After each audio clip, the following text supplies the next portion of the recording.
Мы готовим экспертов, преподавателей и работников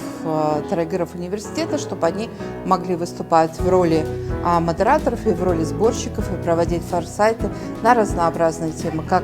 в сфере науки, производства, так и в сфере образования. Этот офис в дальнейшем сможет организовывать и проводить форсайты для всего Павлодарского региона и придумывать и конструировать новые образовательные программы и выявлять новые профессии и компетенции, которые нужны Павлодарскому региону. Сегодня наши тренеры Салтанат, она руководит группой модераторов, которые будут организовывать работу в дальнейшем ходе сессии, Мируэт, которая готовит сборщиков, которые будут оформлять аналитические отчеты, собирать все материалы для того, чтобы результаты форсайта потом были использованы на уровне акимата, работодателями и всеми, кто заинтересован в этом.